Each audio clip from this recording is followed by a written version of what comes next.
शांती. आज 31/1/2021 अव्यक्त बाप दादांची अव्यक्त मुरली आहे. Revise date 25/10/87. आजच्या मुरलीचे शीर्षक आहे 4 गोष्टींपासून अनासक्त म्हणजे निराळेपणा. आज बाप दादा आपल्या सर्व कमल आसनधारी श्रेष्ठ मुलांना पाहत आहेत. कमल आसन ब्राह्मण आत्म्यांच्या श्रेष्ठ स्थितीची निशाणी आहे. आसन स्थित होण्याचे म्हणजे बसण्याचे साधन आहे. ब्राह्मण आत्मे कमल स्थितीमध्ये स्थित राहतात, म्हणून त्यांना कमल आसनधारी असे म्हटले जाते. जसे ब्राह्मण पासून देवता बनतात, तसे आसनधारी पासून सिंहासनधारी बनतात. जेवढा वेळ बऱ्याच काळासाठी किंवा अल्प काळासाठी आसनधारी बनतात, तेवढाच वेळ बराच काळ किंवा अल्प काळ राज्य सिंहासनधारी बनतात. कमल आसन विशेष ब्रह्मा बाबांसारखे अतिनिराळे आणि अति प्रेमळ स्थितीचे प्रतीक आहे. तुम्ही ब्राह्मण मुलं ब्रह्मा बाबांचे अनुसरण करणारे आहात, म्हणून बाबांसारखे कमल आसनधारी आहात. अतिनिराळे असणाऱ्यांची निशाणी आहे, ते पिता आणि सर्व परिवाराचे अतिप्रिय बनतील. निराळेपणा म्हणजे चारही बाजूंनी अनासक्त अर्थात वेगळे. पहिला, आपल्या देहभानापासून वेगळे. जसे साधारण दुनियेतील आत्म्यांना चालता फिरता प्रत्येक कर्म करताना स्वतःचे आणि सदैव देहाचेच भान असते. मेहनत करावी लागत नाही की मी देह आहे. इच्छा नसताना सुद्धा सहज स्मृतीमध्ये असते. असेच कमल आसनधारी ब्राह्मण आत्म्यांनी देखील या देहभानातून स्वतःच असे वेगळे राहावे, जसे अज्ञानी आत्मे आत्मअभिमानापासून वेगळे आहेत. तुम्ही आहेतच आत्मअभिमानी. देहाचे भान स्वतःकडे आकर्षित न करावे. जसे ब्रह्मा बाबांना पाहिले चालता फिरता फरिश्ता रूप किंवा देवता रूप स्वतः स्मृतीमध्ये राहिले, अशी नैसर्गिक देही अभिमानी स्थिती नेहमी ठेवा. ह्यालाच म्हणतात देहभानापासून निराळे. देहभानापासून निराळे राहणारेच परमात्मप्रिय बनतात. दुसरा, या देहाचे जे सर्व संबंध आहेत, दृष्टीने, वृत्तीने, कृतीने, त्या सगळ्यातून वेगळे. देहाचे संबंधी पाहताना स्वतः आत्मिक देही संबंध स्मृतीमध्ये असावा. म्हणून दिवाळीनंतर भाऊबीज साजरी केली जाते. जेव्हा चमकणारा तारा किंवा झगमगणारा अविनाशी दीपक बनता, तेव्हा भावाभावाचा संबंध तयार होतो. आत्म्याच्या नात्याने भाऊ भाऊचा संबंध आणि साकार ब्रह्मावंशी ब्राह्मण ह्या नात्याने भाऊ बहिणीचे श्रेष्ठ शुद्ध संबंध स्वतःहून स्मृतीमध्ये राहतात. तर निराळेपण म्हणजे देह आणि देहाच्या सर्व संबंधापासून निराळे. तिसरा, देहाच्या विनाशी पदार्थांमध्ये पण निराळे. जर एखादा पदार्थ कोणत्याही कर्मेंद्रियाला विचलित करत असेल, म्हणजे आसक्ती भाव उत्पन्न होत असेल, तर ते अनासक्त राहत नाहीत. संबंधांमध्ये वेगळेपणा सहज येतो, परंतु सर्व पदार्थांच्या आसक्तीपासून निराळे अनासक्त बनण्यासाठी श्रेष्ठ रूपाची आसक्ती असते. जसे सांगितले होते की आसक्तीचे स्पष्ट रूप इच्छा आहे. याच इच्छेचे सूक्ष्म महीन रूप आहे चांगले वाटणे. इच्छा नाही, परंतु चांगले वाटते. हेच महीन रूप चांगल्याच्या बदल्यात इच्छेचे रूप घेऊ शकते. तर त्याची चांगल्या प्रकारे तपासणी करा की हा पदार्थ अर्थात अल्पकाळाची सुख साधनं आकर्षित तर करत नाहीत. कोणतेही साधन योग्य वेळी प्राप्त न झाल्यास साधनेमध्ये किंवा सहज योगाची स्थिती डगमग तर होत नाही. कोणत्याही साधनेच्या वशीभूत किंवा सवयीचे गुलाम तर होत नाही. कारण हे सर्व पदार्थ अर्थात साधनं प्रकृतीची साधनं आहेत. तर तुम्ही प्रकृतीजीत म्हणजे प्रकृतीच्या आधारापासून कमल आसनधारी ब्राह्मण आहात. मायाजीत सोबतच प्रकृतीजीत देखील बनता. मायाजीत तर बनताच. माया वारंवार विभिन्न रूपामध्ये प्रयत्न करते की माझे सहकारी मायाजीत बनत आहेत, म्हणून ती वेगवेगळे पेपर घेते. प्रकृतीचा पेपर आहे साधनाद्वारे तुम्हा सर्वांना हालचालमध्ये आणणे. जसे पाणी आहे, आता ही काही मोठी परीक्षा आली नाही, परंतु पाण्याने बनलेली साधनं, अग्नीने बनलेली साधनं, अशा प्रत्येक प्रकृतीच्या तत्वाद्वारे बनलेले साधनं मनुष्य आत्म्यांच्या जीवनातील अल्पकाळ सुखाचा आधार आहेत.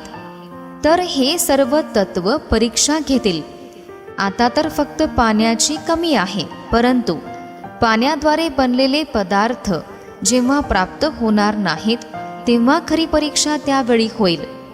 ह्या प्रकृतीद्वारे येणाऱ्या परीक्षा वेळेप्रमाणे येणारच आहेत.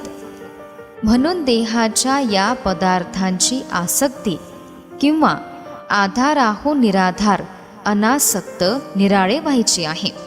आता तर सर्व साधनं सहज प्राप्त होतात, काहीच कमी नाही. परंतु साधनं असताना साधनांना प्रयोगात आणताना योगाची स्थिती डगमग होऊ देऊ नका. योगी बनून प्रयोग करणे ह्यालाच अनासक्त किंवा निराळे म्हणतात.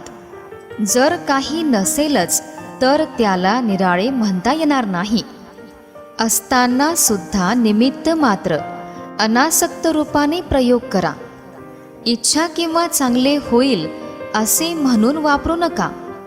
ही तपासणी जरूर करा. जिथे इच्छा असेल मग तिथे कितीही मेहनत करा, परंतु इच्छा चांगले बनू देणार नाही. पेपरच्या वेळी मेहनत करण्यातच वेळ जाईल. तुम्ही साधनेमध्ये राहण्याचा प्रयत्न करणार आणि साधन स्वतःकडे आकर्षित करून घेणार.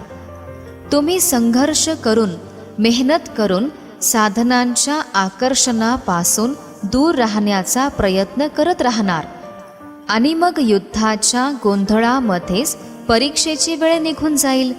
मग परिणाम काय होणार? प्रयोग करण्याच्या साधनमुळे सहज योगीची स्थिती तर डगमग झाली ना. प्रकृतीचे पेपर म्हणजे परीक्षा तर आता अति वेगाने येणार आहेत.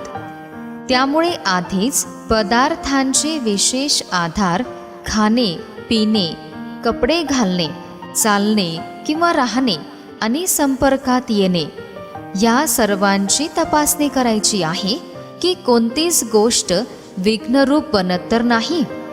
आतापासूनच हा प्रयत्न करा. ज्यावेळी परीक्षा होईल त्यावेळी प्रयत्न करू नका, नाही तर नापास होण्याची शक्यता आहे. योगाची स्थिती म्हणजे प्रयोग करताना निराळेपणाची स्थिती. सहज योगाची साधना म्हणजे साधनांवर अर्थातच प्रकृतीवर विजयी होणे. असे नाही की त्याशिवाय चालू शकते परंतु त्याशिवाय राहू शकत नाहीत असे म्हणून स्थिती अस्थिर झाली. ह्याला निराळे जीवन म्हणता येणार नाही. अशी सिद्धी प्राप्त करा की तुमच्या सिद्धीद्वारे अप्राप्ती पण प्राप्तीचा अनुभव करवेल. जसे स्थापनेच्या सुरुवातीला आसक्ती आहे की नाही हे पाहण्यासाठी अधूनमधून जाणून बुजून कार्यक्रम ठेवले जात होते. जसे 15 दिवस फक्त बाजरीची भाकरी आणि ताक खायला दिले. गहू असताना सुद्धा हा प्रयत्न केला गेला. आजारी लोकांना देखील 15 दिवस हेच जेवण देण्यात आले. तरी सुद्धा कोणीही आजारी पडले नाही. दम्याचा आजार असणारे सुद्धा ठीक झाले. त्यावेळी नशा होता की बाप दादांनी हा कार्यक्रम दिला आहे. जेव्हा भक्तीमध्ये म्हणत होते की विष देखील अमृत झाले, हे तर ताक होते. नशा आणि निश्चय कोणत्याही परिस्थितीमध्ये विजयी बनवतात. तर अशी पण परीक्षा होणार. कोरडी भाकरी सुद्धा खावी लागेल. आता तर साधनं आहेत. काही जण म्हणतील की आमचे दात चांगले नाहीत, आम्हाला पचत नाही. परंतु त्यावेळी काय करणार? जेव्हा निश्चय, नशा, योगाच्या सिद्धीची शक्ती असते, तेव्हा कोरडी भाकर सुद्धा नरम भाकरीचे काम करणार. कोणती पण समस्या येणार नाही. तुम्ही सिद्धी स्वरूपाच्या शानमध्ये असणार तर कोणीही तुम्हाला त्रास देऊ शकणार नाही. जर हटयोगी समोर वाघ सुद्धा मांजर बनते, साप त्यांचे खेळणे बनते, तर तुम्हा सहज राजयोगी सिद्धी स्वरूप आत्म्यांसाठी ही काही विशेष गोष्ट नाही. साधन आहेत तर त्यांचा वापर करा, परंतु वेळेवर धोका देणार नाहीत हे सुद्धा तपासून पहा. परिस्थिती स्थितीला खाली घेऊन जाऊ नये. देहाच्या संबंधांपासून निराळे होणे सहज आहे, परंतु देहाच्या पदार्थांपासून निराळे होणे यासाठी खूप चांगले लक्ष द्यायला पाहिजे. चौथा आहे, जुन्या स्वभाव संस्कारांपासून वेगळे बनायचे आहे. जुन्या देहाचे स्वभाव आणि संस्कार देखील खूप कडक असतात. मायाजीत बनताना हे खूप विघ्नरूप बनतात.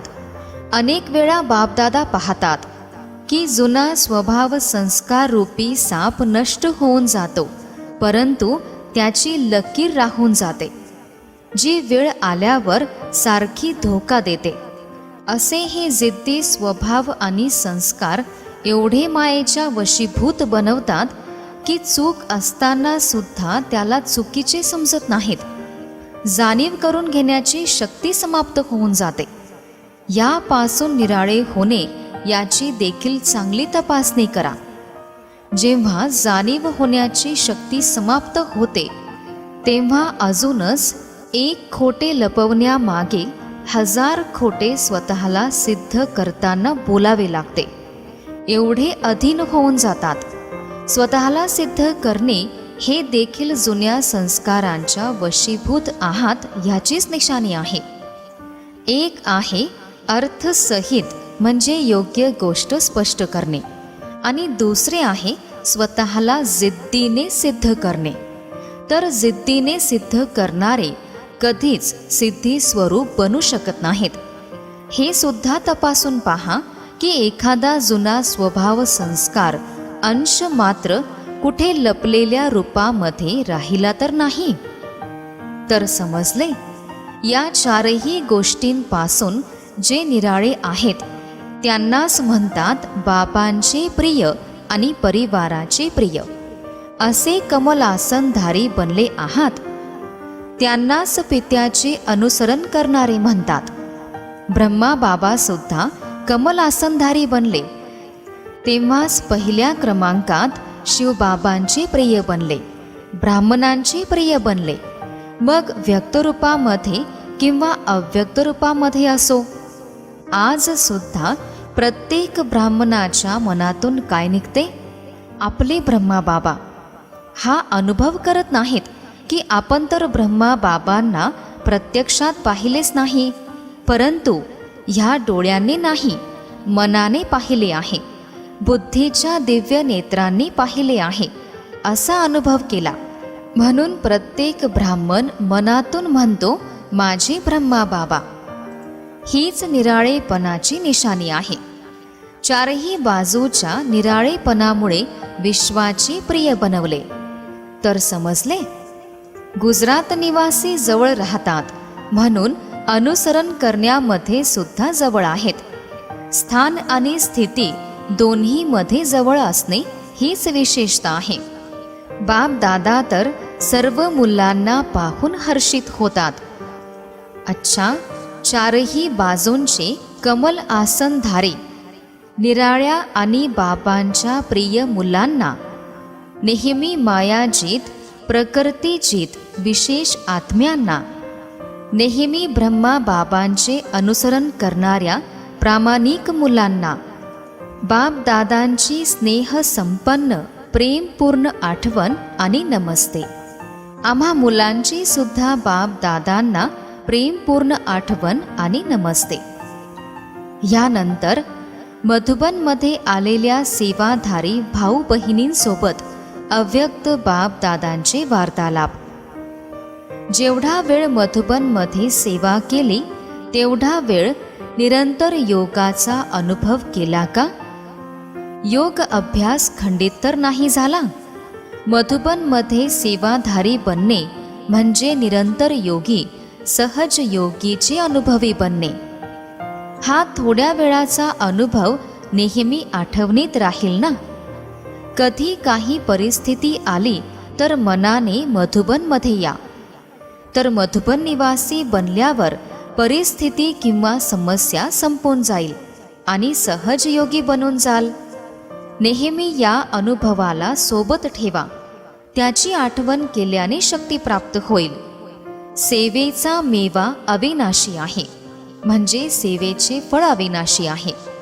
अशी संधी प्राप्त होणे हे देखील काही कमी नाही, खूप मोठी संधी मिळाली आहे. सेवाधारी म्हणजे नेहमी बाबांसारखे निमित्त बनणारे आणि निर्माण राहणारे. निर्माणताच सर्वात श्रेष्ठ सफलतेचे साधन आहे. कोणत्याही सेवेमध्ये सफलतेचे साधन नम्रता भाव आहे, निमित्त भाव आहे. तर याच विशेषतांनी सेवा केली का?